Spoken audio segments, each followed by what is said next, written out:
Ngayon kasama ko ang ating bida player of the game, Junmar Fajardo with 20 points, 22 rebounds, 3 blocks. So Junmar, first half, napansin namin hindi ka ganun karami yung touches mo, pero pagdating ng second half, deliberately pumupunta na talaga sa'yo yung mga teammates mo. Is this a pacing ba to, or is this a strategy na ginagawa nyo preparing for the playoffs? Napapasalamat kami agad. Nawalang na injury sa game na to, sa amin as well sa kabilang team. So ayun, nung first half kasi masyadong maigpit yung depensa nila sa akin eh. So ayun, kailangan talaga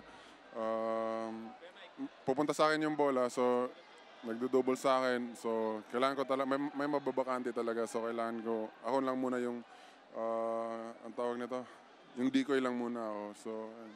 Ngayon napapansin ko, Junmar, madali, mahirap yung mga pinupuntos mo. Pangiti-ngiti ka lang, parang hindi ka na nahihirapan. Pero how much do you like playing in an all-Filipino tournament? Siyempre, nakakapagod.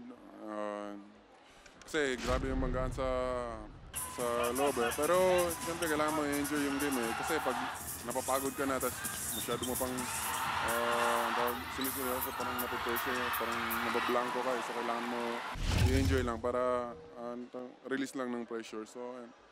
Ngayon naman, Junmar, marami na ang naghihintay na iyong mga pagbate at pasasalamat. Kaya eto na, oras mo na. Go ahead! Binabati ko pala yung family ko sa Pinamuhan, yung mama at papa ko, yung kapatid ko, then yung mga tao sa bahay. And then yan, binabati ko yung mga fans ng San Miguel.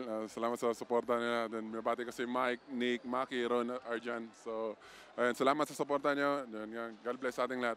Thank you very much, Junmar Fajardo, our bida player of the game.